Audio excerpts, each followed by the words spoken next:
All right, it is 6 p.m. and I will call this meeting of the Lunenburg Town Council to order. Before we begin, I'd like to acknowledge that we're in Mi'kma'ki, the ancestral and unceded territory of the Mi'kmaq people. First item of business is to motion to approve the agenda. There were a few sort of late breaking items. Item 9E has been withdrawn, correct, B? That is correct, Your Worship. Thank you. And there were some pieces of correspondence related to item 8A that were late breaking and requested to be on the agenda. But Ms. Sutherland, I believe those are more appropriately put to public hearing, correct? Yes, Your Worship. Any of that correspondence I've put automatically to the public hearing as correspondence that will be before council. Okay.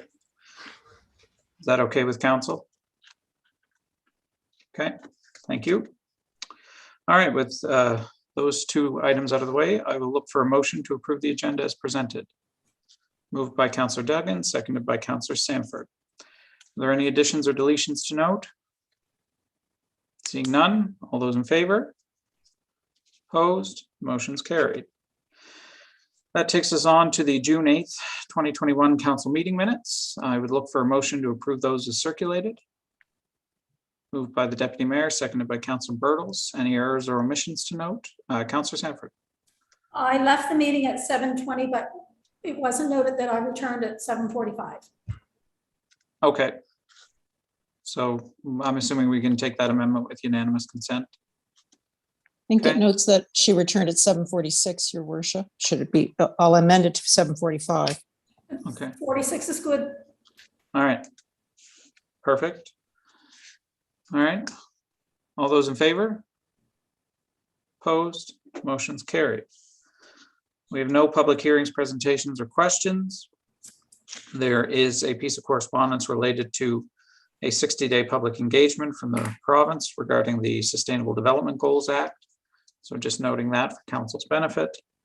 And then that takes us on to 7A. The business arising. So there are two committee appointments that are necessary to make. One for Heritage Advisory, for which there are 3 applicants, and one for Planning Advisory, for which there are 4 applicants. So we will look to council for a motion to that effect, starting with Heritage Advisory. And I would look to the chair to see if the chair would like to make a motion to council. Thank you, Your Worship. First saying excellent applications all around. But after speaking with my colleagues on the committee, we would like to nominate Ms. McDonald for the Heritage Advisory Committee. Okay, thank you. Do I have a seconder for that motion? Seconded by the Deputy Mayor first. Is there any discussion or debate? Seeing none, all those in favor? Opposed, motion's carried. And then that leaves us to the Planning Advisory Committee, and I'd offer the chair first opportunity to make a recommendation before council. So after speaking with the committee members of council, we would like to recommend Colin Whitcomb. Okay. Is there a seconder for that recommendation? Councillor Mosier, or Deputy Mayor rather, sorry. Any discussion or debate? All those in favor? Opposed? Motion's carried. All right, that takes us on to the second comprehensive community plan quarterly report, and I will turn it over to, Councillor Sanford, sorry. Just if I could, in our conversations with council members as we were reviewing the applicants, which we had great applicants, and because we seem to have increasingly more and more applicants for positions, I'm just wondering if it's possible for staff to develop a screening criteria for council members to use and a process for nominating, a clear process outlined so that we know what to follow. And I think it helps in the transparency of the decisions that are made as well. Okay, I don't disagree. Would you like to make that a motion? Yes, please. B, do you have that adequately captured? Yes, your worship. We'll come forward with, would it be an amendment to the policy that you'd Yeah, I think like, it or would be an just a amendment to general the policy process? to add criteria for screening and selection. Okay, yep. can do Recommendation that. to council. Okay, is there a Yes, seconder for thank you, that? worship. Councillor Halverson? Any discussion or debate? All those in favor? Opposed? Motion carried. All right, that takes us on to the comprehensive community plan second quarterly report. So I will turn it over to the CAO. Thank you, your worship. We'll just take a moment to let that come up on your screen. So thank you, your worship, for that introduction. This is the first quarterly report for fiscal 2021-22. We had a previous report for the final quarter of last year. So this is in effect the second report, but the first for the fiscal year. If I haven't got you confused from the beginning, I don't know what. So turning to the second page of our presentation, we just wanted to give you a high-level overview of the chronology that we've achieved thus far and the accomplishments along the way. We mentioned as well that this is a foundational year for this particular project and the 5-year phase-in of the lifespan of this particular component of the 35 action plans contained within the comprehensive community plan. Some of the pivotal achievements and objectives for this year are the approvals of the planning documents that are before you for this evening for consideration to move ahead with a public hearing regarding that, and in particular your updated municipal planning strategy draft, the land use bylaw, and the often overlooked but very important subdivision bylaw document. The heritage documents are also going to be addressed as part of this endeavor, and that will be taking further critical action path in the month of September.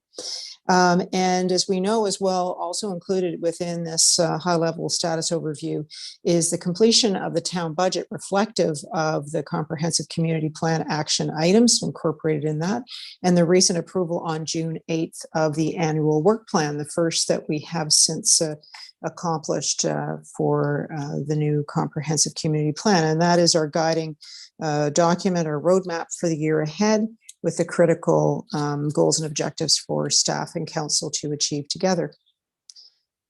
In our next slide, we again wanted to just recap the 10 strategic directions that drive the comprehensive community plan. They're represented by the iconic images that are before you.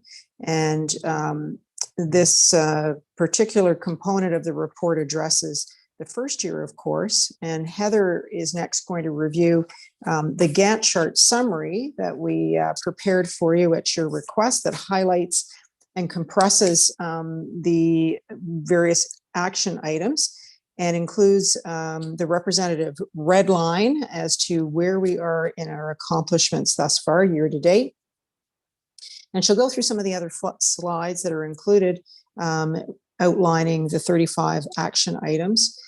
You may wish us to abbreviate along the way, so please don't hesitate to ask us to do that, because there is quite a bit of material and action reporting that we're going to canvass. And then I'll just close out, your worship, with the steps ahead. So that being said, I'll turn it over to Heather, and we're pleased to answer any questions along the way. Thank you, your worship. Thank you, your worship. So I will pick up here. So this is an update to the 35 action summary on one page. And I'm just going to switch us to the Excel document so we can read it a little bit easier.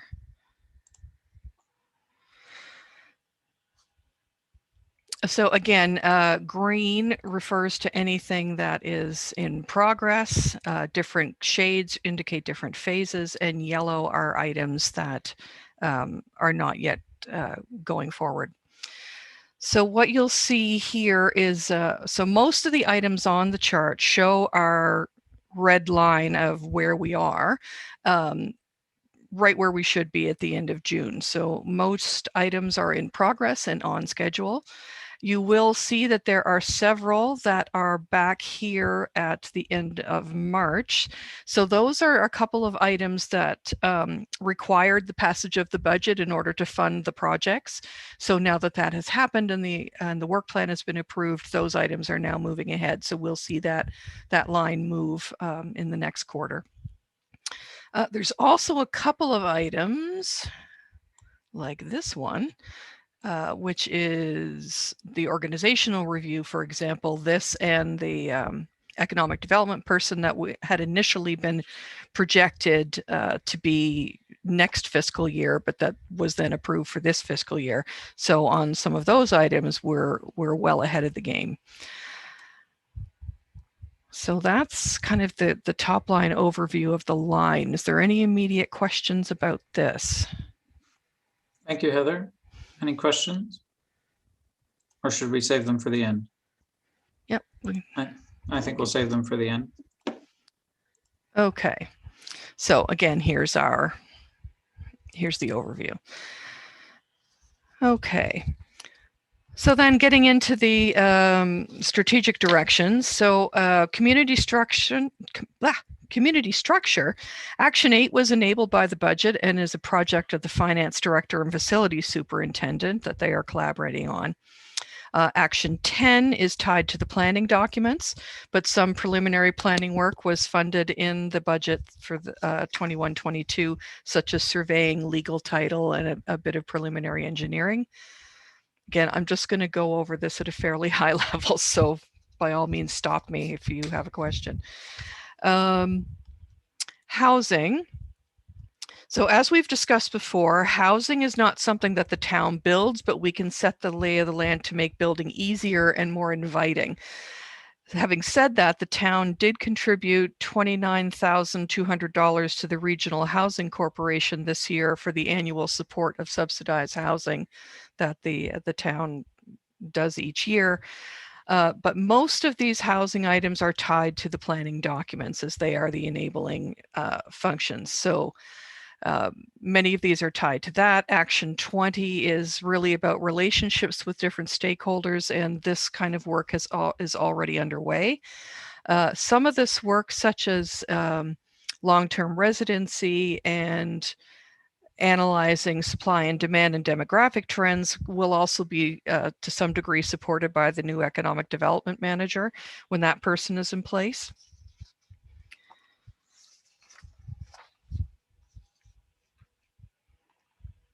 Okay, servicing and facilities, we don't need to speak a whole lot to this, as we all know that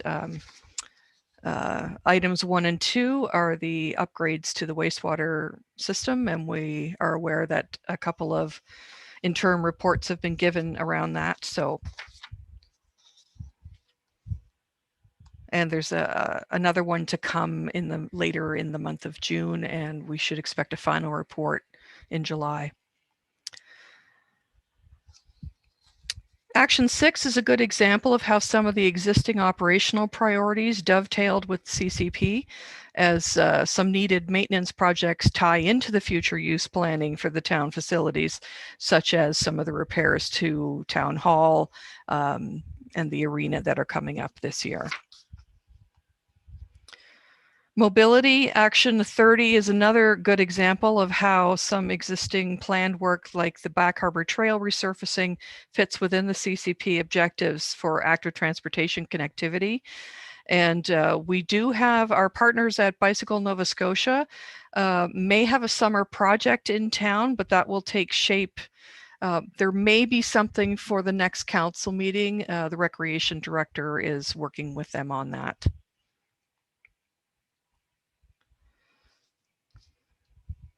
Economic development. So as per Action 4, there's a lot of ongoing regional touch points that take place and shared services such as building inspection that appear later in the agenda this evening. So we're constantly adding to those kind of relationships. Again, once in place, the economic development staff person will be able to keep track of opportunities and regularize some of the conversations with our surrounding municipalities. Action 23 is the economic development and funding manager that we have now advertised for. So recruitment is actively taking place at this time. Action 26 is one of the tasks that this person will have once they're in place. Again, this inventory of economic information. This is likely also going to require some support from the planning technician, as that kind of asset mapping, or they're all kind of a little combined, planning and economic development and even public works around some of that. Okay, heritage. All three of these items are subject to the new heritage documents. Some of these, such as 22 and 35, are already in there. So when those documents come about, these things will be part of them.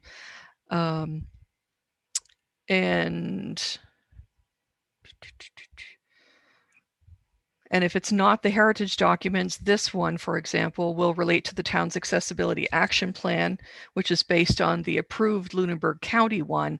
And there is an employment posting out for a shared accessibility coordinator to be housed in Chester, but they will be a shared staff person around this initiative. Urban design. This action also ties to the accessibility operational plan as well as the mobility strategic direction. Again, so many of these things are interrelated. So again, it shows some of the capital projects like an accessibility entrance to the skate park fall under here. Other than existing work such as the Tannery Road seawall and beautification along there, any new projects around streetscaping were deferred until 2022-23. Environment and sustainability. Action 5, energy efficiency, is kind of a two-piece thing. It's an ongoing facilities goal on town properties, such as in the recreation facilities that are noted here. Partnerships for potential funding and financial incentives for residents and businesses will require the study, and an RFP is being drafted to have that take place, as was funded in the budget. The next several items around sea level rise, climate change, different types of energy are all tied to the planning and heritage documents and the forthcoming Coastal Protection Act regulations. Culture and recreation, the first three are around cultural diversity. With Action 11, there's a number of initiatives in the past few years on town events and recreation to support traditionally underserved populations. One new example is the Rainbow Walkway installation that Council approved at the last meeting. So otherwise, Action 11, 12, and 18 are all connected to the work of the Anti-Racism Special Committee and the anticipated municipal action plan recommendations it will produce. Some ideas arising from the special committee may come before council in the interim. Some already have, such as the mayor ensuring his remarks on Lunenburg's anniversary and Canada Day address diversity and inclusivity. The last two, Action 24 and 32, are much more specific to activity and recreation facilities and are longer term projects that will require partnerships beyond just the town, and they will also build upon mobility and some of the servicing and facilities tasks that are in progress. So these again will be a little further down the road. Governance, Action 3 is connected again to the Anti-Racism Special Committee, but changes have started to be made already with the most recent calls for volunteers, including a diversity statement, and will very likely be part of some of the changes in the policy when we get there. Action 7 is similar to the economic development action about sharing ties and sharing services. We have many touch points and shared services now, as we said, and new opportunities such as IT services are being developed now. Again, in governance, actions 9 and 34 were all funded these studies were funded this fiscal year. So RFP development work is beginning now to source the appropriate consultants to do that work. And action 14 is an internal initiative which will appear next quarter. And that is all of those. I'll just turn it back over to the CAO, please. Thanks very much, Heather. Clearly an impressive array, Your Worship and Council. I think you can see from that outline, we've had a very steady progress on the initiatives that have been outlined, these 35 action items that are critical to the successful implementation of the comprehensive community plan. Staff take the commitment of council very seriously and have been working very diligently on accomplishing these tasks. And I thank them for their cooperation and their additional efforts thus far. As Heather has mentioned, again, Your Worship, with the approval of the 2021-22 budget, operating and capital, we're able to realize many more of the elements of these 35 action items, not in full, because obviously this is a progressive initiative over the full course of 5 years. So there'll be ongoing financial requirements as the years progress. This final slide that Heather has up on the screen sets out the next critical steps that await us. What we will be targeting for you most particularly is the next quarterly report. So this would be the second quarterly report that we anticipate having before you for your September 28th council meeting early in the fall that will show the progress over these coming summer months. As we mentioned at the outset, we're pleased to take any questions that you may have at this juncture and endeavor to try and expand upon the next quarterly report if there's any areas that you'd like us to build and expand upon. Thanks, Your Worship. Thank you, Ms. Renton, and thank you for the extensive report and staff's work in letting council know that we're broadly on track. I will, with that, open the floor to councillors if there are any questions at this stage. Deputy Mayor. Thanks, Your Worship. Would it be at this juncture is there, any indicators that, that you're not on track for everything? It's like you're feeling everything is on track and, everything's aligned to be completed as scheduled? We're quite comfortable thus far, with the budget having been approved on May 28th, I think it was, and then the annual work plan on June 8th, May 25th and June 8th. I'm sorry, get those dates mixed up. There was a little bit of a delay for some of the components, but I'm quite confident that come the fall, you'll be right back on track. We were very pleased to see that some of the action items were budgeted a little bit earlier than we anticipated, that we thought might have been coming out for next year, but were in fact identified as priorities for this fiscal. So there's a little bit of catch up there. And then of course, you've just got the general day-to-day operations that you have to keep in mind. But I think staff's done a great job thus far. Everybody seems to generally be on target, and I know there'll be a lot of ongoing effort made through the summer months. Thank you. That answers your question, Deputy Mayor. Councillor Halverson. Just in relation to the Economic Development Officer position, you mentioned that the request is out for the hiring procedures in place. How long do you think that's going to take to find someone? Do we have applicants? And what do you think will be the ramp up time before they're up to speed? I know it's a tough question. I know you don't have a crystal ball. Two-parter. Yeah. Yeah, well, thus far, applications have been great. There's been some initial interviews that have been done just on a pre-screening basis. I'm very pleased with the quality of candidates. There's no doubt that given it's a one-year contract term position, that does potentially eliminate some candidates from making application, but we've been very pleased with the people that we've received applications from thus far. And yes, you're quite right. In the second part of your question, there's going to be time in which, depending upon the knowledge of the successful candidate about the organization, may take a little bit of time to ramp up to, particularly in still the somewhat estranged environment we find ourselves. It's not as easy to make and form personal relationships and contacts. It takes an added effort, but I'm confident we'll find someone that is able to get the lay of the land pretty quickly, and we'll have a lot of experience. And remembering that this is there's also two components to this position. There's a role as well as a funding manager. So someone who helps seek and coordinate funding applications on behalf of the community. So we're looking for a whole lot in that position, but we're confident. Thank you. Any further questions? Okay, seeing none, thank you for the second quarterly report. We'll look forward to the third one in the fall. With that, we are on to item 8A, a Planning Advisory Committee Public Information Minutes and one recommendation. And I will turn the floor over to the planner to briefly present that before council deliberates.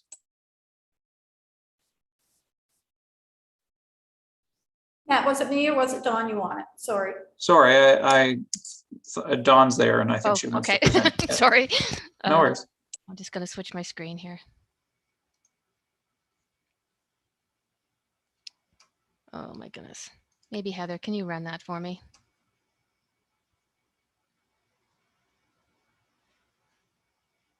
Thank you.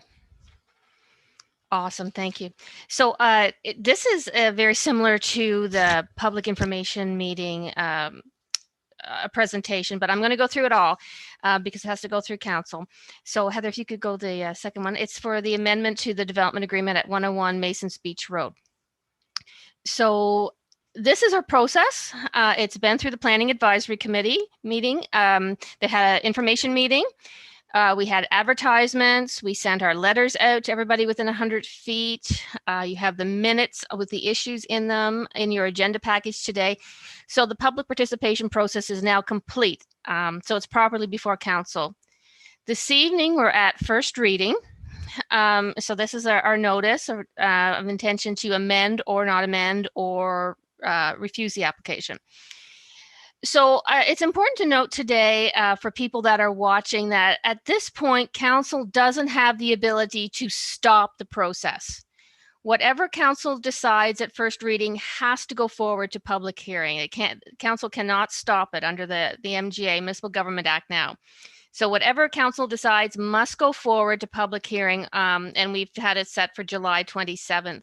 And what happens here is I place 2 ads in the paper, very similar to the public information meeting, and notify people within 100 feet. And then after everyone's voices are heard, so the letters that were received in advance, we will probably receive more letters and they'll be in your agenda package or they'll be presented at your meeting. Council, after the public hearing closes, council can do second reading that evening or defer to another time if they wish. So here's scenarios. Say council wants to approve an amendment, whatever that amendment may be. It goes forward to your right. So after council approves, I have to put another advertisement in the paper. And when I publish that advertisement, a letter has to go to the Utility and Review Board and a clock starts for 14 days. And during that 14 days, an aggrieved person can appeal to the Utility and Review Board. And if there's an appeal, it'll go to the board, for the pre-hearing. If nobody appeals, then the amendment is in effect and the development agreement can be signed. So I get notice from the Utility and Review Board whether there's been an appeal or not. So to the left, if council refuses, and what that would mean in this situation is if council refuses the application, so denies the application and say council chooses to discharge, which would be the logical thing to do if you're going to refuse the request to amend. It's not advertised, but I have to send a letter or it can be an email now, to the applicants outlining their right to appeal the decision of council. So even if it's refused, it may still go to the Utility and Review Board. So that's the process. It's whether you refuse or whether you approve an amendment. it's still appealable under a development agreement amendment. Okay, Heather, thank you. So we advertised and we did the neighbor notification for the PIM. Okay. And this is what the application is: to amend the development agreement for 101 Masons Beach Road to allow a commencement date for 10 years. And these are the 3 pits. So, okay. So what is a development agreement? It's a contract. We've seen that, and it's in the presentation. And there must be enabling policy in our municipal planning strategy for these uses, and there are. Okay. Okay, Heather. So what we have here is just an outline of it. There are 3 lots, just under 10 acres. The designation is rural. Zone is rural residential, and the surrounding uses are, of course, the golf course. There's some vacant lands, there's some residential, and tourist accommodations would be like the motel. And it's not in a heritage area at all, no heritage considerations. Okay, and these are the 3 lots. You can see the home at 101 Masons Beach Road, and then the stars are the lots. Okay. Just some photos when I did a site visit of its beautiful property, absolutely beautiful. Okay. And that's some drone footage I got off of YouTube. It shows the site. Okay. And now this, if you can see that in the background, there's the white in the picture. This is I took this from, thanks Heather, from the original presentation in 2010, where they did a projection to see what it would look like from across the harbor. So that is, that's from across the harbor. I think it might be from Zwickers Wharf. I'm not quite sure. You see Abco. And there's another one. Okay. You can see what it would look like if you're there by the museum. And then again, there's another one. This is very helpful to visualize what the impact on the view. And then there's another one right from where the house is now. See, there's a driveway and and how it would impact. Okay, so that's what it would look like. That's the mock-up. So a little bit of a background. In 2001, the town entered the development agreement with Stellar Investments to allow for the construction of 120-bed hotel or resort hotel, 60 condominiums units, and 30 apartments, and then also related facilities such as a restaurant, a spa, pools. Sorry, Dawn, just to be clear, you mean 2011, right? Oh, yes, that's a typo. Sorry, and that's right from that's the second time that's been in there. Yeah, sorry. You see on the next slide, it's that is a typo. Under the 2011 agreement, commencement was to start by April 5th, 2021. And we received this application to amend before that date, I should note. We received it before. And Mr. Rively noted in his application that the delay in construction was a result of several factors, including the downturn in the economy after the global crisis and short-term rentals, which would be Airbnbs. Okay. And he related that his late father, Gunther Rively, had expressed an interest in beginning this project just prior to his passing. So this was one of Gunther's retirement projects. I spoke to him about a long time ago when I just started. So Stellar Investments wishes to evaluate the feasibility of the proposal and requests a 10-year extension to the commencement time. So nothing has started on the site. So it's important to note that the 2011 agreement was negotiated under the 1996 municipal planning strategy policies. They are in effect today. And at that time, it was found to meet the intent of the MPS and therefore was approved and entered into by council. Okay, Heather. So here is the development agreement. That's just the first page. The next one, we'll go through this fairly quickly. I just wanted to show you what was in it. Okay, so it talks about what's permitted. Look here, these are the uses, and pay particular attention to the language in this. That the development on the properties described and the uses are anything that's permitted in the zone exactly the same as the land use bylaw in effect now. It's a new land use bylaw, but it's basically the same uses, a little different wording around converted dwellings. So the use of the properties for the development of, and those are listed, can be in phases, and they don't necessarily have to be built. Okay, Heather. So that's basically what it's about. It talks about parking, 227 parking spaces. It talks about a little bit of maintenance, about this is standard, surfacing to prevent the raising of dust, 2 entrances, those types of things. Okay, Heather. Talks about landscaping, pretty basic. The next is number 4, talks about the exterior appearance, and there have been some questions about that. Is it exactly as shown? No, it doesn't have to be exactly as shown. The exterior appearance of the structures will be approximately as shown in Schedule C. And the height is above what is permitted in the land use bylaw, because it's your development agreement. The height is 65 feet, and then people had asked about that as well. Okay. Servicing. So that area is not serviced now. Fire flows are to be evaluated and deemed satisfactory by the town engineer. So lines will have to go up there. And a storm drainage plan, it needs to be submitted. Any changes to the Masons Beach Road in the area of 101 that are required by the traffic authority and the engineer to accommodate the proposed development must be carried out prior to the development permit being approved. Oh, it's pouring rain out here. And then the maintenance, standard. Number 8 is changes and alterations. So what's significant? So what's substantive and what's not substantive?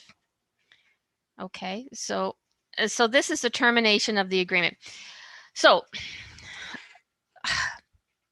some words are used interchangeably here, which normally aren't used interchangeably. Use and development are used interchangeably here, and there could be 2 ways of interpreting this. Any development which commences more than 10 years from the date of this agreement. Now, if you meant uses when you're talking about development, you could mean any of those uses, or do we mean development as the whole development? The way it's worded here, it looks like any use which commences more than 10 years from the date. So one interpretation is that, the condo building has to be started, the apartment building has to be started, and the resort has to be started within 10 years from the date of this agreement. So if we give them it's extended a further 10 years, all those uses would have to have a development permit for them, and construction commenced at that time, which would be problematic if you interpret it that way, as PAC has recommended 2 years. Just wanted to draw that to council's attention. Originally, somewhere in one of the reports I read, or the minutes, that Stellar had requested 20 years as a commencement time, and there was a motion, or I can't really recall, but it was changed to 10 years. There was discussion. I don't know if the motion fell or not. I can't remember, but it was 20 years, and then the motion was approved was 10 years. So just wanted to draw that to your attention, that that's what was asked for. Basically, if in the beginning was 20 years, but now it was 10, and now they're asking for another 10. Okay, other, and that's just standard. And then ownership. So whoever owns the property at the time. The next one, Heather. I'll just quickly go through what the development is supposed to look like. There's a site plan here. It shows the various buildings, the apartment building, the condo to the right, and then the resort hotel to the left. In the middle is a community center, is originally to be in addition to the house that's there now. And the golf course is to the side. Okay, the next one shows a bit of the plantings, the orientation away from the street and some trees for buffering. Okay.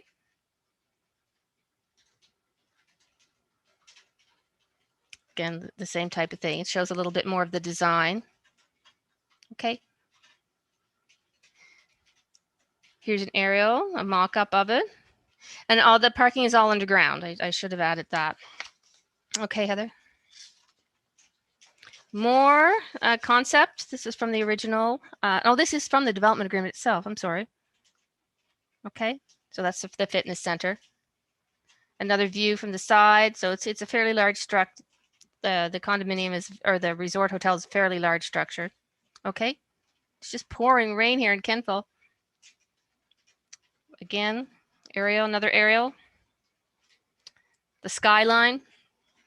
Okay, Heather. Again, all from the DA. Yeah, and there was some questions about landscaping and the original development agreement, and there is a landscaping plan in there. You may have read that there wasn't originally, but there is now. So it does have the landscaping in there now. Okay, it's important to note that enabling policies 6.4 and 5 are unchanged since 2011. And 6.4 allows multi-unit dwellings in rural residential through development agreement. We've got that. It was to be in accordance with policy 5.12, and that was amended to 5.12a, and it gives a little more detail, and that's outlined in the staff report. Tourist accommodation is in the RR zone through development agreement, so again, that hasn't changed. The implementation policies 19.8 and 9 have not changed at all, and 5.9 has not changed. So we're basically the same policies as before. 5.12a has changed, but it's just an amendment to the existing policy. The intent of the policy is not changed. Okay, Heather. Yeah, 5.12a is used when considering proposal for new construction of multi-unit residential. The intent is to ensure there's adequate area, green space, buffering, and site design. So more technical details. And this development agreement does meet the intent of 5.12a. Okay. And those are in your report. Okay. So the issues that, there's another typo. The issues in the staff report spoke to sewage treatment plants. What's going to happen with that? It's actually gotten better, not worse than in 2011, because we've done some work on that, and we're doing much more work. The factors such as driveway approvals, connection to sewer and water, and determination of need and possible road upgrades are dealt with at the point of development permit application. That was in the original. That has not changed. And this is a significant development for Lunenburg, and it would provide a lot of housing and choice in terms of renting or owning a condominium or a condominium unit, or renting in a multi-unit. It also would provide tourist accommodations and the amenities associated with the hotel resort. And I'm forgetting something. The main issue is whether to extend the commencement time frame. 10, oh yeah, that's what it's going to take. 10 years is already passed. So there's no criteria that council has to say, hey, look, what is a reasonable time frame? And often when a developer comes in, you give them the benefit of the doubt. 10 years ago, basically the same implementation policies, the same development, council felt that 10 years was a reasonable time frame. And it was accepted and found to meet the intent, that development agreement. So that's why the 10 years was in the staff report, because it's already been accepted as reasonable. So, and again, it was 20 years originally. So there's been no change, and the request is for an extension of the 10 years, and that's why the recommendation was initially in there for 10 years. And again, every proposal is unique, and there's no criteria and policy for determining timeframes. So that makes it difficult for the planner or for council or for PAC to hang their hat on, oh, well, 2 years is not long enough, 5 years is long enough. There's no criteria that you can look to, or no enabling policy that would advise you on a time frame for this. Okay. Also, I need to draw your attention to that Project Lunenburg's, the draft MPS and the LUB are not in effect now. So you do have to look at the current 1996 policies in the MPS. I did just put a little change in there that I reference multi-unit dwellings rather than condominiums or apartments, just because we can't force anybody to condominiumize their building. It's just a multi-unit to me or the building inspector. Okay. Again, any other issues were noted in the minutes that are before council today. So the options that were before PAC were to, they could discharge the agreement. They could allow for a 10-year extension. They could recommend for a lesser extension, which they chose to, or they could refuse the application as it does not carry out the intent of the MPS. Also inside of there are clauses in the development agreement that will allow you to discharge. And I should mention that you are allowed to discharge it because in part 9, it does allow you to terminate this agreement if no use has commenced, and the use has not commenced. Okay. Okay, Heather. Thank you. So here is the motion from the Planning Advisory Committee. They allowed for a 2-year extension. And then I just changed the wording from condominiums to multi-units. So that, oh, no, go back. Thank you. So that's what is before you tonight. I should say, for those who haven't had a chance to go through the minutes, it was debated at the Planning Advisory Committee, but this motion was the one that was approved. Okay.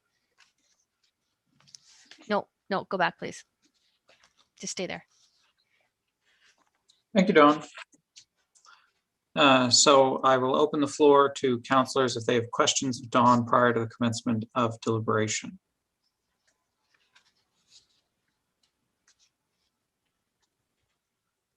Okay. Seeing none. There has been a motion, draft motion and recommendation provided by the committee.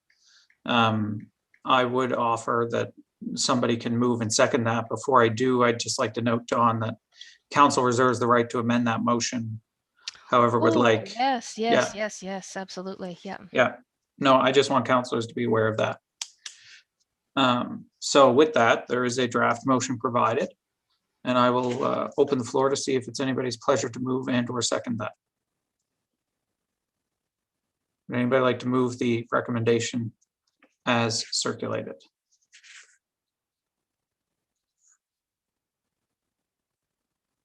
If nobody does it, it dies on the floor and we'll have to come up with a different motion. So if you're not happy with the timeline, that's fine. That can be amended later. Deputy Mayor. Well, I guess I'll move the motion for discussion anyway. All right. And council always reserves the right to defeat the motion that's on the floor. I'd also note for process sake. Is there a seconder for the motion as presented from the PAC? Councillor Halverson, or I just have a question, actually. Point of order. So if we don't second this, we can't debate this? no, if you don't second it, it dies on the floor, but I think Councillor Bertels was seconding. Okay. Okay.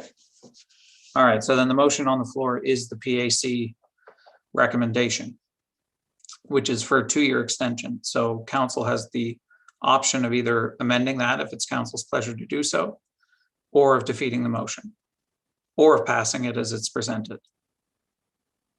So given that that's the motion now before council, I will open up the floor for debate.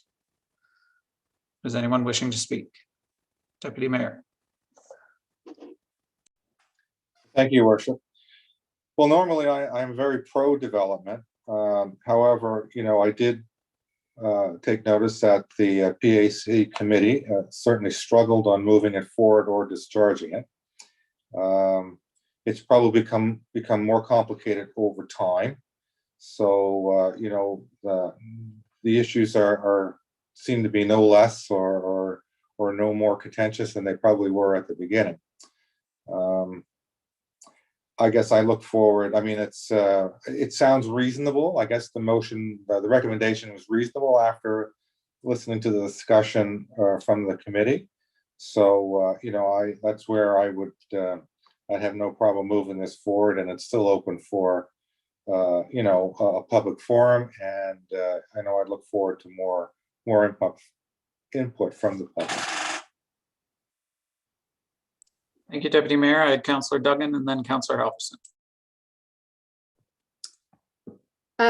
I do have a question, and I'm not too sure who would answer it, but the property as it stands now is in quite it's not being maintained. So the house appears to be boarded up. There are many trees fallen. So if this were to move forward, I'm just wondering what responsibility there is for property maintenance, you know, in the interim, before they would commence the development. Just wondering how that's handled. I'll defer to the planner to weigh in. Sure. Would that be covered under the development agreement?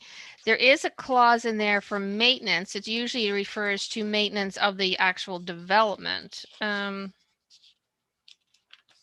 mean, it's not in really bad repair. I don't know if it'll be, like, I haven't been in it. It says that the buildings be kept in good repair and the exposed exterior surface painted or treated as necessary, so that the building is maintained in a tidy and attractive state. So if it's under development agreement, it has to be maintained, right? All fences, retaining walls, lawns, trees, shrubs, gardens, and other landscaping elements be regularly maintained, and any undeveloped or unused portions of the lot be kept in a tidy state and free from unkept materials or any other or material of any kind.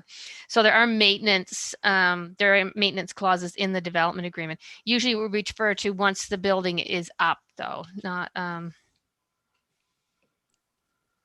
yeah. Thank you. Does that answer your question, Councillor Duggan?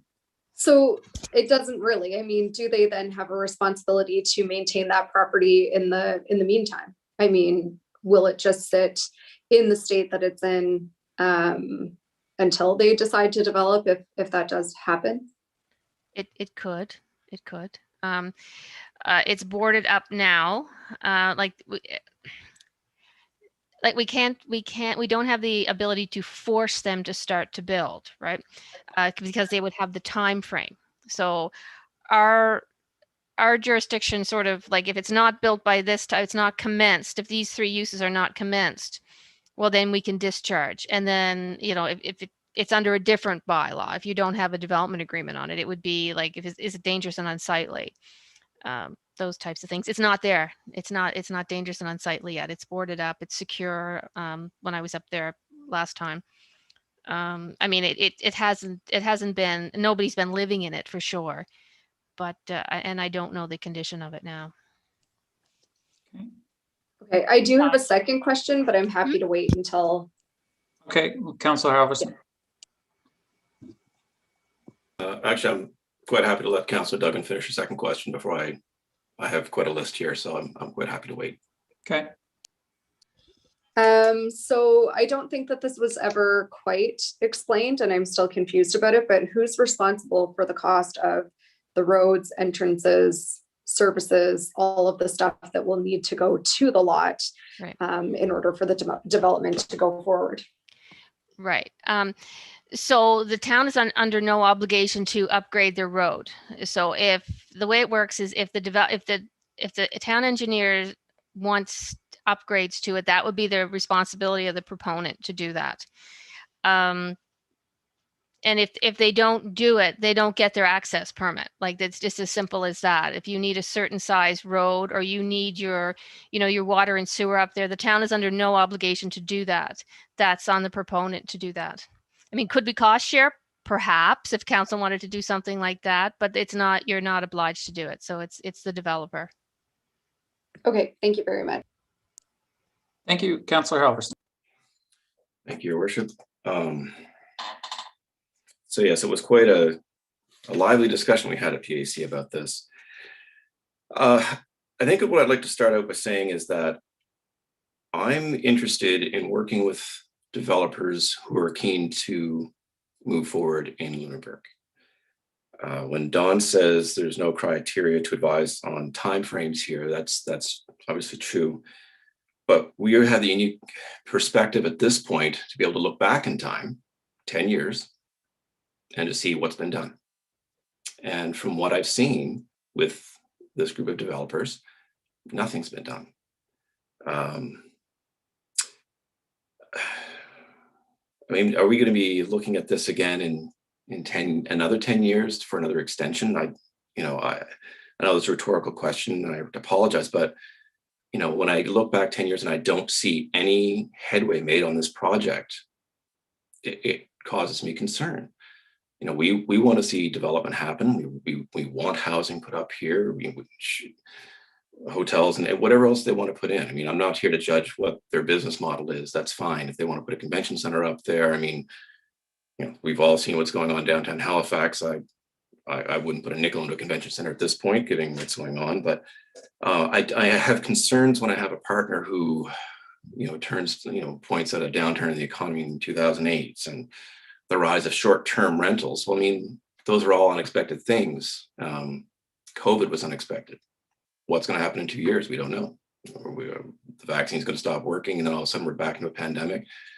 I guess what I'm looking for is someone who's willing to say, basically, damn the torpedoes. So I want to build. I want to build in Lunenburg. I want to make this happen, and we're going to focus on making it happen. And I haven't seen that, and that's my biggest concern, I think.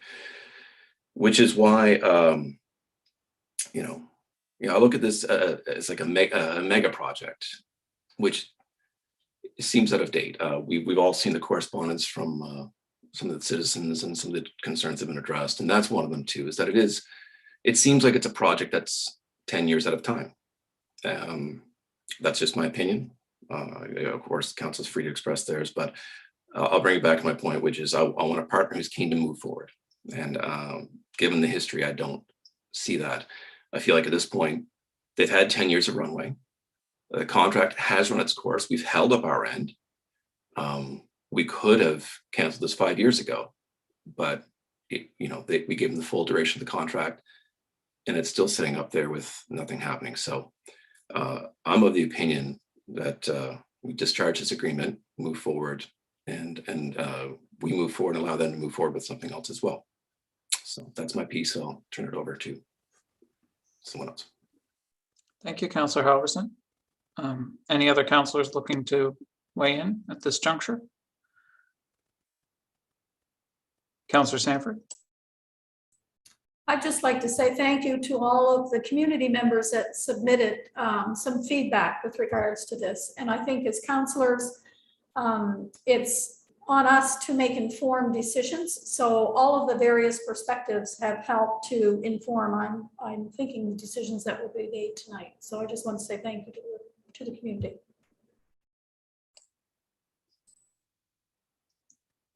Okay. Anybody else looking to weigh in at this stage? Deputy Mayor? I guess my question would be through to Dawn. Dawn, so the outcome of this motion tonight, how does that, where does that put us in the 27th then? Like, I mean, if we get, extremely positive feedback or extremely negative feedback, how can we adjust ourselves to the input that we get from the public hearing? Okay, that's a great question. So if you chose to go through with the 2 years, which really doesn't give them probably enough time if you're going to do the 3 buildings. So that's the motion. So you would go 2 years, commencement in another 2 years. So that motion will go to public hearing. And it has to be that motion that you're voting on, or very minor tweaks to it, say 2 years and 2 months. Anything outside of that, say if you wanted to discharge after that, you'd have to do the refusal and go back. You'd send it back to first reading because it'd be entirely different decision. So if you do an entirely different decision, then it goes back to public hearing again. So what you do tonight is you make a decision that will go to public hearing. And then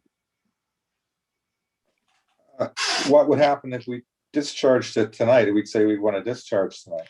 Okay, so I have a proposed motion that maybe Heather can pull up on the screen. And it shows you exactly what happens. If you wouldn't mind, Heather, that's the last two slides in the PowerPoint. Yeah, so it's a long motion, and if you wanted to discharge, it gives you why you can discharge in this motion. So, here's the development agreement, and whereas under section 9B, you're allowed to discharge the development agreement if no use in the development agreement is commenced with 60 months. Okay, next slide, please. And whereas the developer did not commence the use within 60 months, and whereas in 9C, the development agreement allows this, gosh, that keeps coming up on me, sorry. And where there's been no use in 1B for a period of 60 months. So you're giving good reason. Okay, next one. Next slide, Heather. Therefore, what you're going to be doing is under section 9B and 9C and the MGA, you're going to refuse the application to amend the development agreement and order the development agreement to be discharged. So that's exactly why you'd be doing it and exactly how you'd be doing it. So that would be your example to discharge. That's what the reasoning. This is how you do it. You'd be refusing the application and ordering the discharge. So the appeal would be on refusing the application to amend the development agreement. Ordering the discharge is completely in line with the terms of the existing development agreement. I hope that answers your question. And from a process perspective, I'll just point out that we do have an alternative motion on the floor. So while that motion would be in order, the existing motion would have to be, if the existing motion were to pass, then we wouldn't debate that motion, obviously. So we have to deal first with the motion that's before us at present. Yeah, I just wanted to sort of get, what are our options if this motion fails? And Don, then could they appeal? I think you said they could appeal that decision. That's right. They can if it's refused, I notify them within 7 days, and they would have the ability to appeal it to the Utility and Review Board.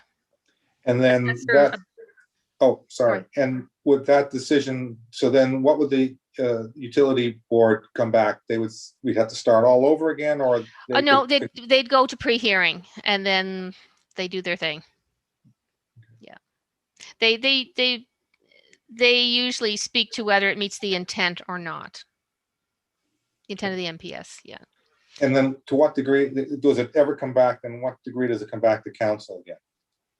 If it's confirmed, you can just go ahead and amend. But that it does meet the intent. But within I've had a solicitor look at that motion, write it for me, to make it solid in that way. So it does meet the intent, but it is well within council's right to discharge this development agreement and refuse the application. Yeah. All right, Councillor Halverson. No, I think you just clarified your last point there, Don, but I just wanted to confirm. I mean, we have upheld our end of the contract. We've allowed it run 10 years. So we're not obliged to provide an extension because we've met the terms of the contract. Is that right? That is correct. Okay. And this, again, maybe asking to read tea leaves or beyond your scope, but has it been your experience that, if a developer is seeking an extension with similar terms and they take it to UARB, what have you seen as far as the UARB returning a decision that, if we wanted to discharge, they may say, no, this is still in line with what you originally agreed with 10 years ago. You should provide this extension. Yeah, I can't really speak to what the board would decide, but I mean, it's a very strong motion that for discharge. I mean, it's well within your right. Yeah. Right. We've met our obligations. Or you can extend it. You can. That's within your right as well. Okay. Thank you. Thank you, Councillor Birtles. Thanks. I just have a quick question. If we do discharge it and it goes through all the channels it has to, are they allowed to come back and say 1 year, 3 year, 5 years and propose it all back to us again, or is it completely discharged? Through the mayor, it would be completely discharged. And if they wanted to come back with the same application, our magic date is July 7th. So they would have, they would have to go under the MPS of the time. So we've got our new planning documents coming in, right? And we've got first reading tonight. And so they should, there's at some point that they have to meet a development permit would have to meet, no, that's not right. It's a development agreement. Council does not necessarily have to entertain that. I mean, I'm not quite sure when the date, I'm sorry, I'm not quite sure when the date would be. But certainly when our new planning documents are in effect, it's not enabled in that way. The whole development is not enabled. What is enabled is multi-units as of right. A multi-unit would have to be on water and sewer though. And tourist accommodations are not permitted in that area, that use zone under the new planning documents. But that shouldn't influence your decision tonight. No, no. Yeah, you want, yeah. It was just a question. Thanks. Just a what if, yeah. Yeah, exactly. Any further comments from council on the motion that's before us, which is the Planning Advisory Committee's 2-year recommendation? I'll weigh in and say that given that it meets the policy intent of the existing MPS, it's the recommendation from PAC that I am supportive of the motion. So is there any further discussion or debate on this motion? Seeing none. All those in favor? Opposed? The motion is defeated.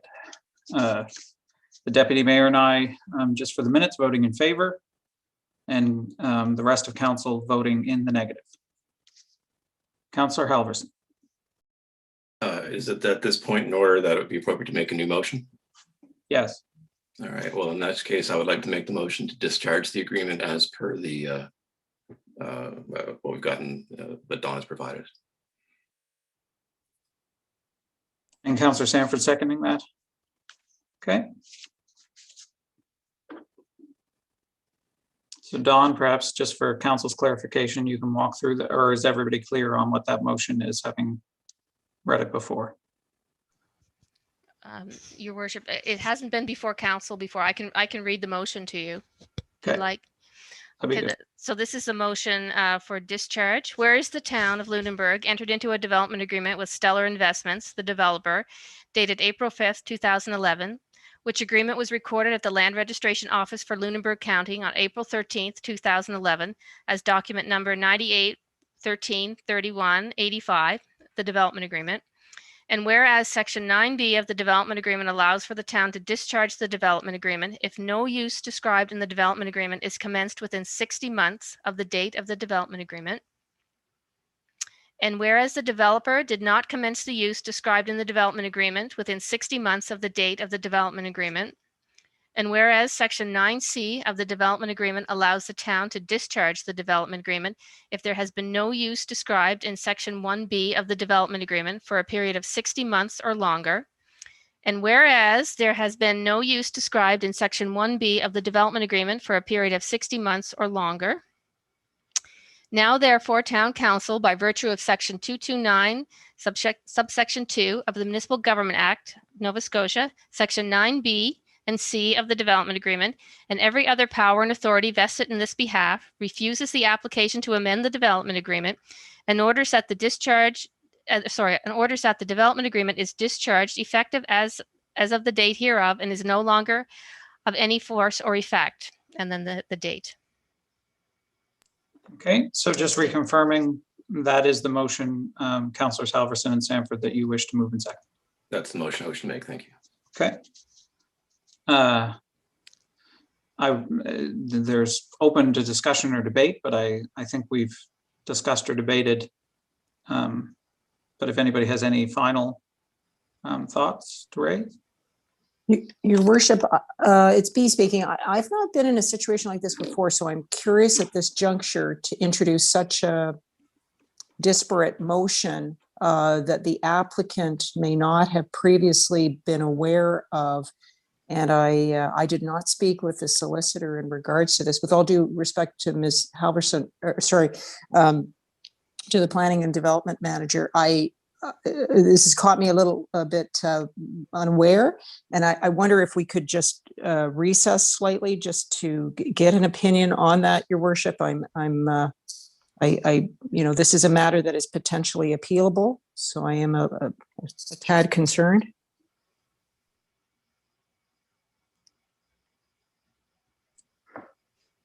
I think the motion is properly before council. So it's up to council if council wishes to recess at this juncture. And certainly everybody retains the rights. They have to appeal the decisions of council as regards development within this context. Is council wishing to recess? Okay. Is there any further discussion or debate? All those in favor? Opposed? Recording me as opposed. Motion is carried. So that will proceed to public hearing. Sorry, Your Worship, I have lost the thread of that. You voted on the motion. Motion Sorry. was to discharge, Yes, and all of council, saving myself, were in favor. And the okay. motion was as presented in the planner's report. So you will be giving for first reading of that, and that will be advertised for a hearing date on July 27. That is my understanding. I'd look to Ms. Okay, Sutherland thank to you. confirm. Thank you, Your Worship. That's right. That's the motion. And I did get that from a solicitor that I've been Okay. been using, George Monroe. Thank you. So it would go to public hearing. Yep, perfect. Okay, that takes us on to item 8B, which is our new planning documents. And I know we have our consultants with us, so I'll give the floor over to Ms. Sutherland again to introduce I assume they're giving the presentation. They are, Your Worship, and I'd like to introduce Upland, our planning consultants, Ian Watson, senior planner, and Stefan is there, Gobler. He's the principal. And so after many months and much public engagement, and thanks to everybody who participated in this plan, and the steering team and the planning advisory committee, we have before you this evening the draft documents for first reading. So it's been a long haul, and we're in the process. The province has looked at them unofficially, and they look good. And I will hand it over to Upland. Thank you. Thank you, Don. And thank you, everyone, for this is the end of a long haul, or near the end, and we're excited about it. Can I share my screen? Yes. Okay. Give me a second here.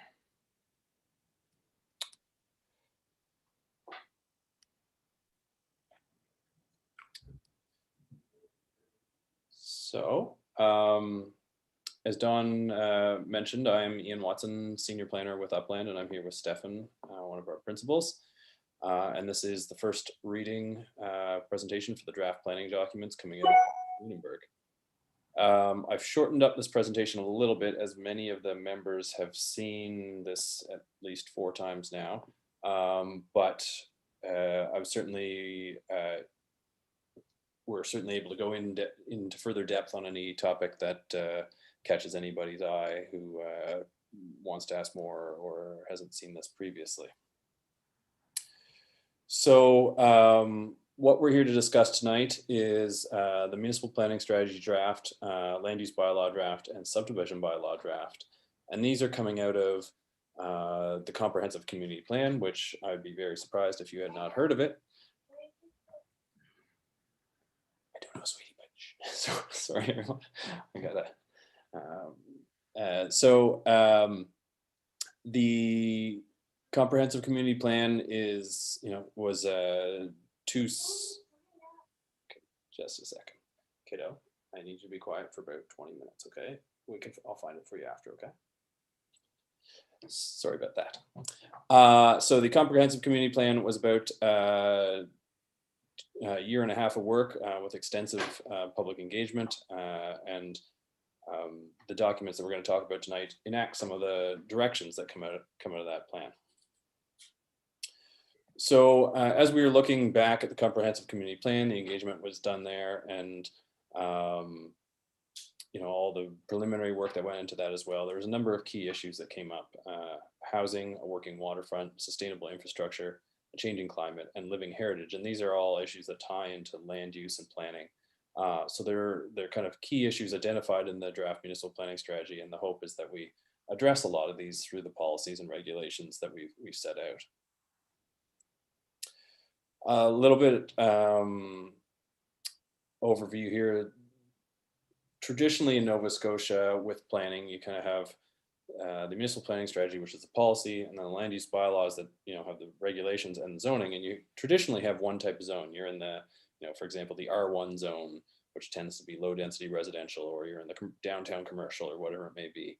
And that one zone regulates your land use, your building form, and the requirements for lots, all under one zone. And what this results in is a lot of exceptions, because you're trying to have one zone do everything, and special conditions. So we used this project to try something new, to be really cutting edge, I think. And it's a pretty exciting approach, I feel like, in terms of planning in Nova Scotia, is that we've created a new approach to planning where we actually we split these things out into 3 separate layers. So you have each piece of property now under the drafts would have a lot zone, a use zone, and a form zone. And these regulate these different aspects of planning independently. What this allows for is a really clear document structure. If you're looking to subdivide, you can go right to the section on lot zones, or if you're looking to build a new building, you can go right to form zone. And so there's fewer exceptions because you're not trying to torture one zone into doing multiple things. So the first of these is the lot zones, and there's 4 lot zones that apply to various areas of Lunenburg.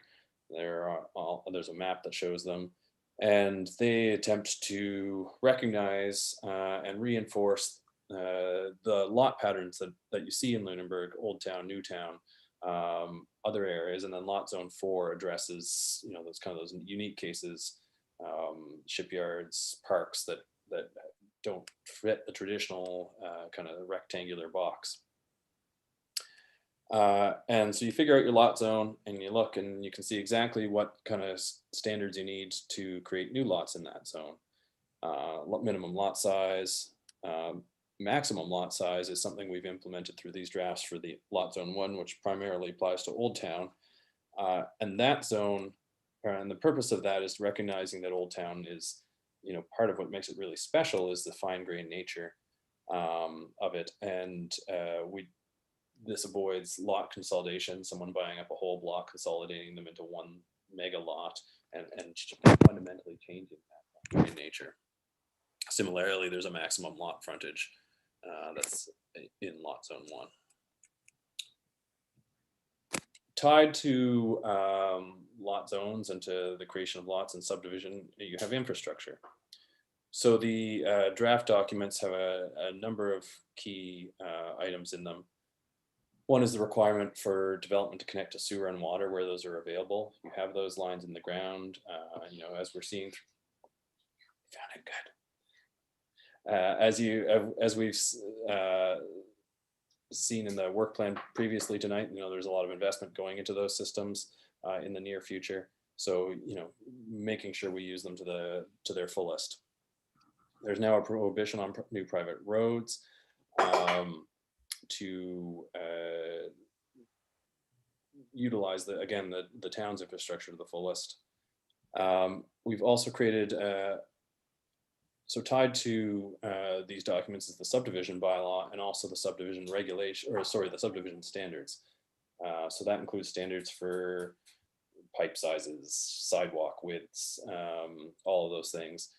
Most of those haven't been touched through this review, but one of the big ones we did change was inclusion of a new road standard that allows narrower right of way, narrower traveled surface, really making it possible to recreate those roads that you find, for example, in Old Town that are really quite charming.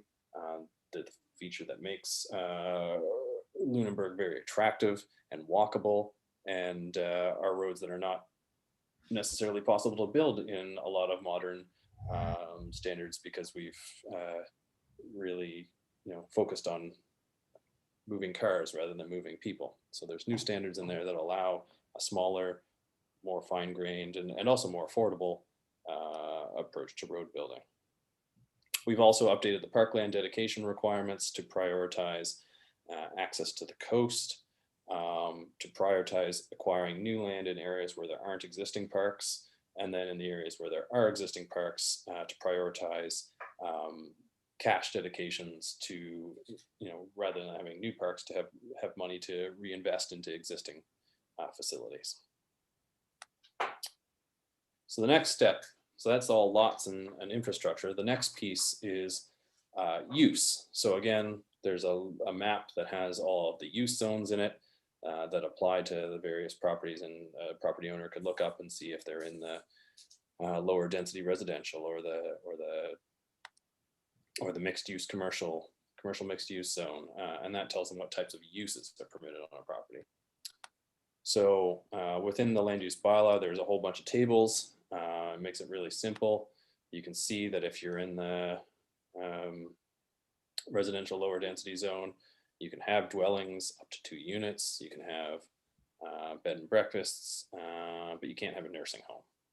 You got to go into the higher density residential to get that nursing home permission. So it's all in table form. It's really easy to look at. There's ones for residential. One of the key changes here is the inclusion of accessory dwellings. This was talked a lot about in the comprehensive planning process. Diversity in housing options and affordable housing options. So there's now permission within the draft bylaw to allow accessory dwellings. So those would either be basement suites or backyard suites or something like that. And there's caps on the size and all of that kind of stuff.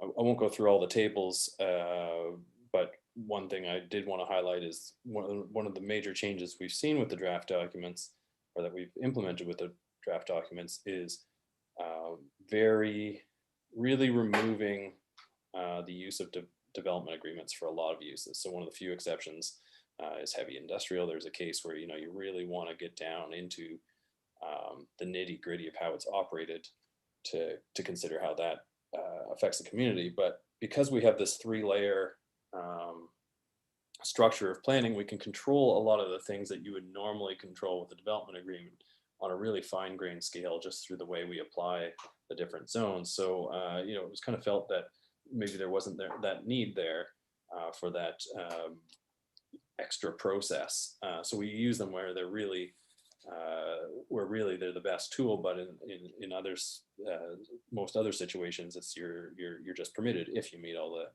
the necessary standards.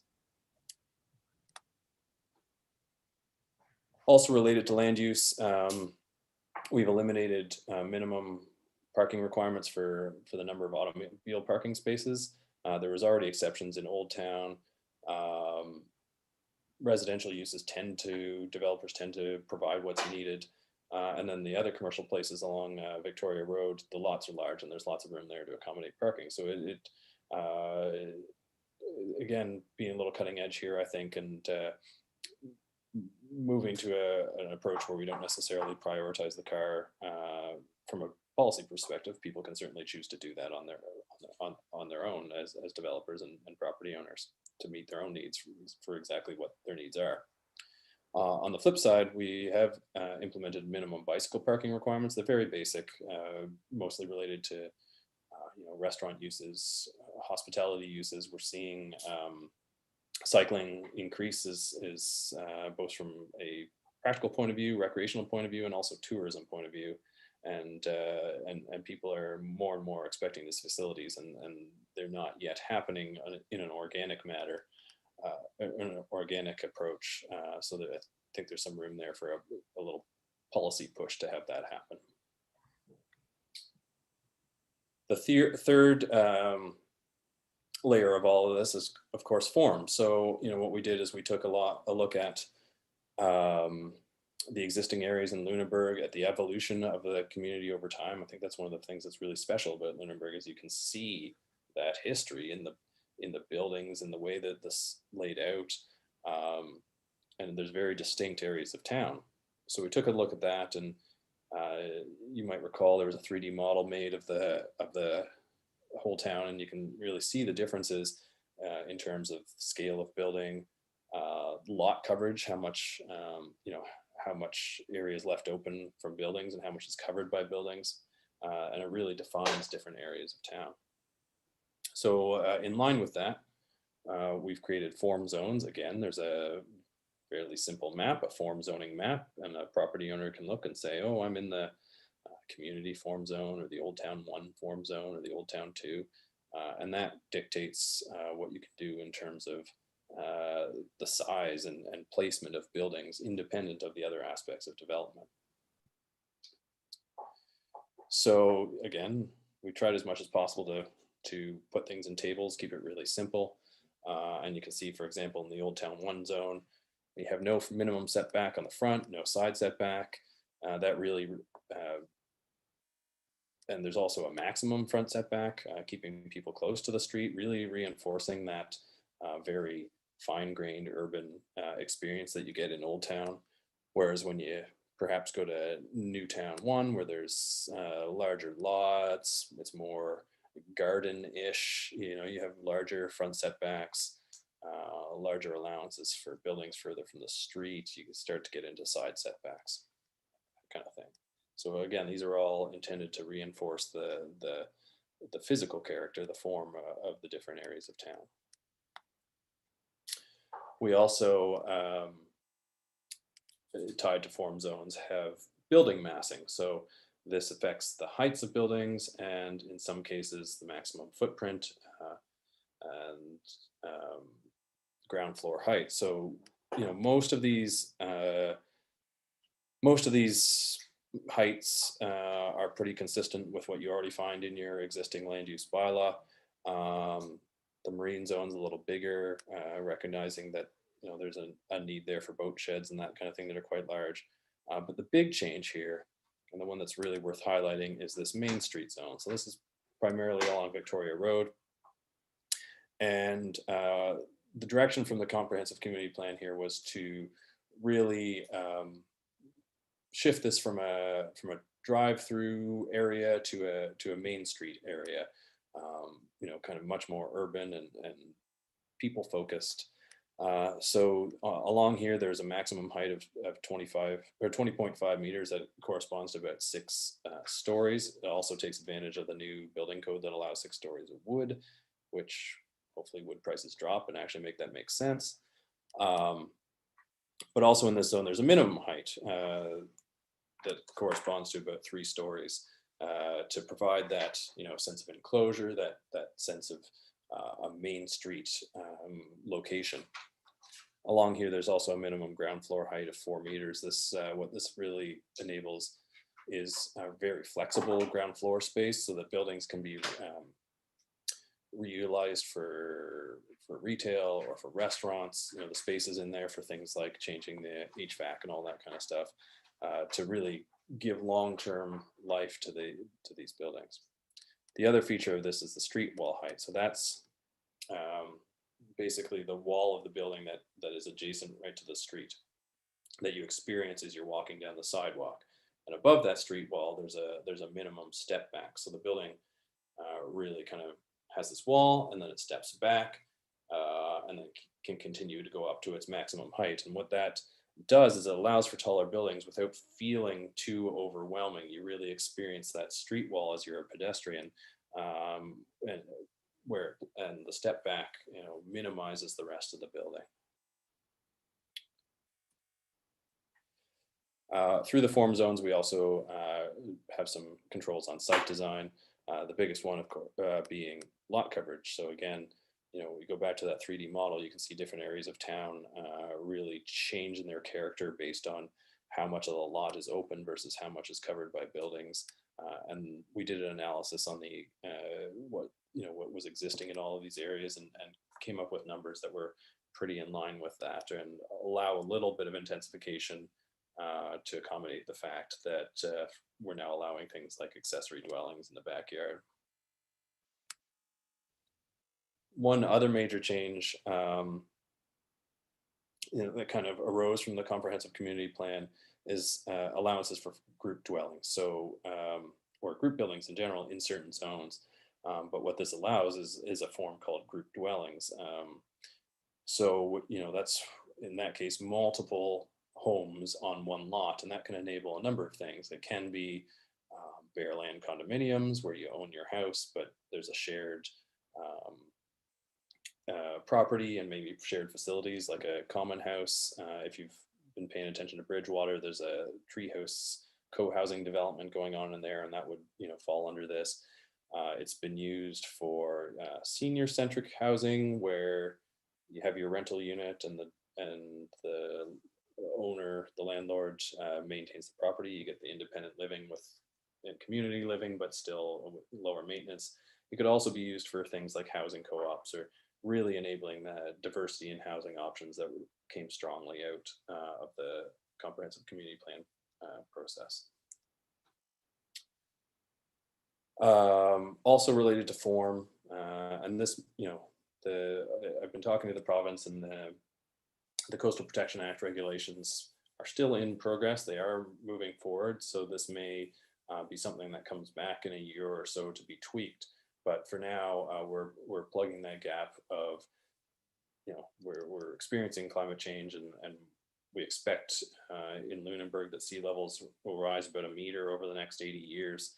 And that's going to put development at risk, especially when you combine it with a big storm, a hurricane, or something like that. So to accommodate this, to acknowledge this risk, there's a map, and I'll show it in a second. And development within those areas would be required to have habitable areas, so where people live, at no lower than an elevation that accounts for that rise. The elevation is in a vertical datum that surveyors commonly use now. And also recognizes safe storage for hazardous materials that could get washed out by flooding. And finally, that flood vulnerable mechanical and electrical equipment would be considered in these areas for how to harden those from flood. So there's the map.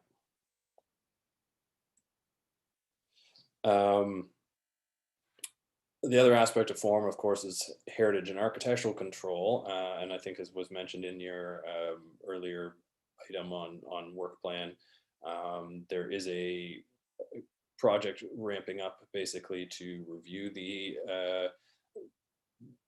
these aspects of development control. So for now, as a stopgap, we're basically copy and pasted what's in the existing documents.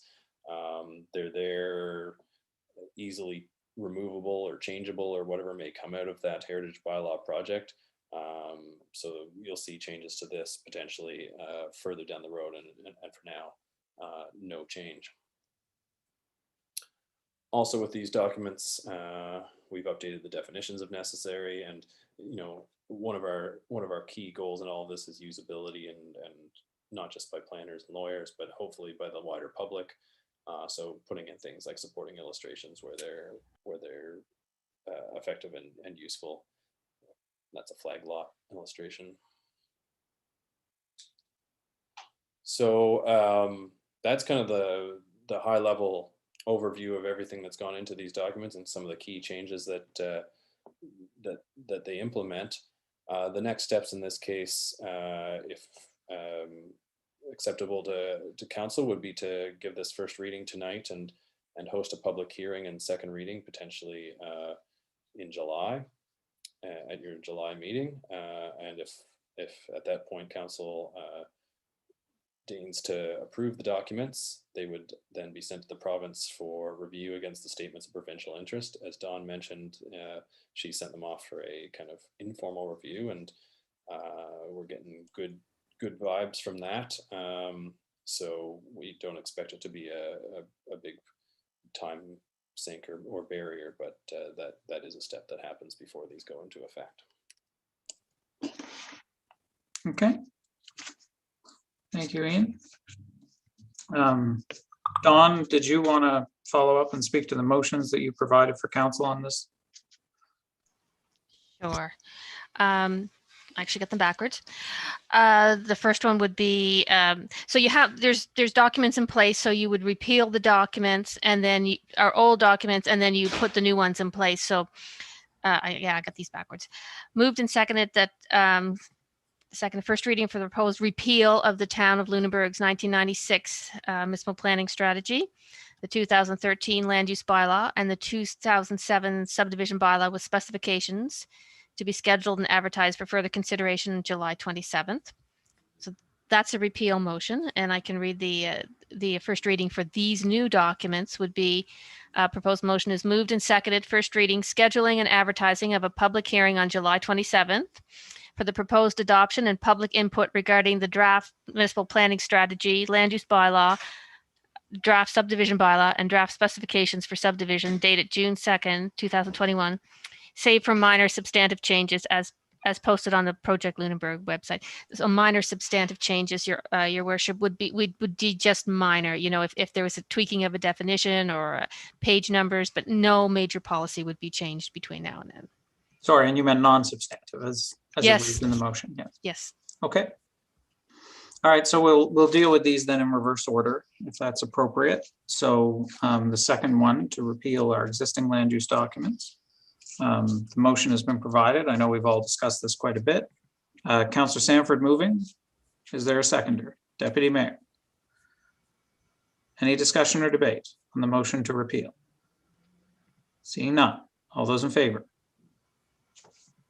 Opposed? Motion carried. Now on to the motion to proceed with the adoption of our new documents. Would somebody like to move that? Councillor Sanford, seconded by Councillor Bertels. Is there any discussion or debate on that motion? Seeing none. All those in favor? Opposed? Motion is carried. All right. So those will be advertised for public hearing on the 27th council meeting, correct, Dawn? That is correct. Right. Thank you. All right, that takes us on to new business.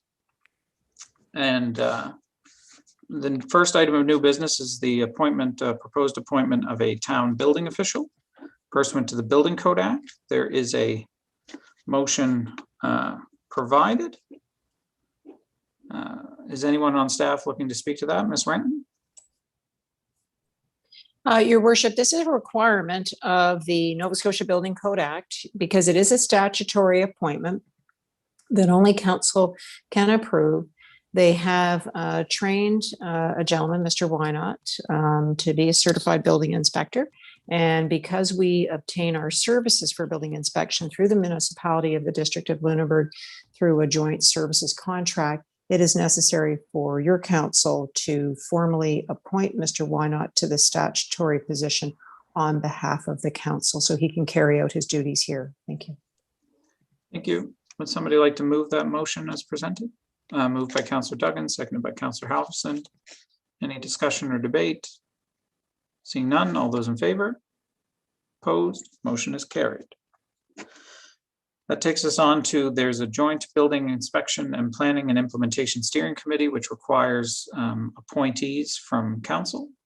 And it hasn't met, so we haven't had the need to appoint someone, but it is meeting for the first time tomorrow. I am listed because I'm happy to be council's primary. I think we have 2 representatives. Correct me if I'm wrong, Ms. Renton. That's correct, Your Worship. That's my understanding from the agreement. And an alternate is a further additional appointment you could make if you were so inclined. Thank you. Okay. So I'm happy to be one of those representatives. Of course, it's also council's prerogative to appoint someone else if it should so wish. So is anybody else interested in sitting on that committee and or being the alternate? Councillor Halverson as the alternative committee member or as the other committee member? I'm happy to sit on that committee. Okay. Is anyone else interested? Is anyone willing to volunteer to be the alternate should one be required? Deputy Mayor. All right, so that would be Councillor Halverson and I as the appointees and the Deputy Mayor as the alternate. Any further interest? Seeing none, is it anybody's pleasure to move that? Councillor Sanford, and I saw Councillor Bertle second. All those in favor? Opposed, motion carried. There is an electric utility temporary borrowing resolution, so I will turn the floor over to Ms. Dagley to briefly recap for council on that. Thank you, Your Worship. As outlined in the report, the utility had a 20-year amortized debenture with a 15-year term, and it requires refinancing for the last 5 years. There is a formal resolution that is required for that process to begin because it needs to be sent to municipal affairs for their approval before the fall debenture program. Thank you, Ms. Dagley. Is it anybody's pleasure to move the draft motion as presented? Deputy Mayor, seconded by Councillor Halverson. Any discussion or debate? Seeing none, all those in favor? Opposed, motion's carried. And Ms. Dagley, I'm assuming you are going to want to speak to the Provincial Capital Assistance Program as well? I can, Your Worship, yes. As outlined in my report, there is provincial funding available under the Provincial Capital Assistance Program. This is a program that we've accessed many times in the past. And we're looking at our capital projects for the upcoming year. The saltwater intrusion check valve installations are key to improvements at the wastewater treatment plant, and I'm moving forward that I think that council should move forward with an application for 50% funding. For that, it does require the formal motion of council. That's why the report is before you today, if we want to move forward with the report. Thank you, Ms. Dagley. Is it anybody's pleasure to move that motion as presented? Councillor Sanford, seconded by Councillor Ernst. Any questions of Ms. Dagley on that? Councillor Halverson. I'd just like clarification. This is, I believe it's an item we've already approved in the budget, correct? So that would obviously lessen our cost by half, and just that would just go back into, where would that money go? What I would say is I would reallocate it to other projects that perhaps we had a capital borrowing with if we were successful, yes. Thank you. Okay. Any further questions? Seeing none, all those in favor? Opposed? Motion is carried. All right, that takes us on to meeting in camera. Pursuant to section 22(2)(e) of the Municipal Government Act. Can I get a motion? Councillor Sanford, seconded by Councillor Duggan. All those in favor? Opposed? Motion's carried, and with council's unanimous consent, we'll reconvene as council in camera in 10 minutes.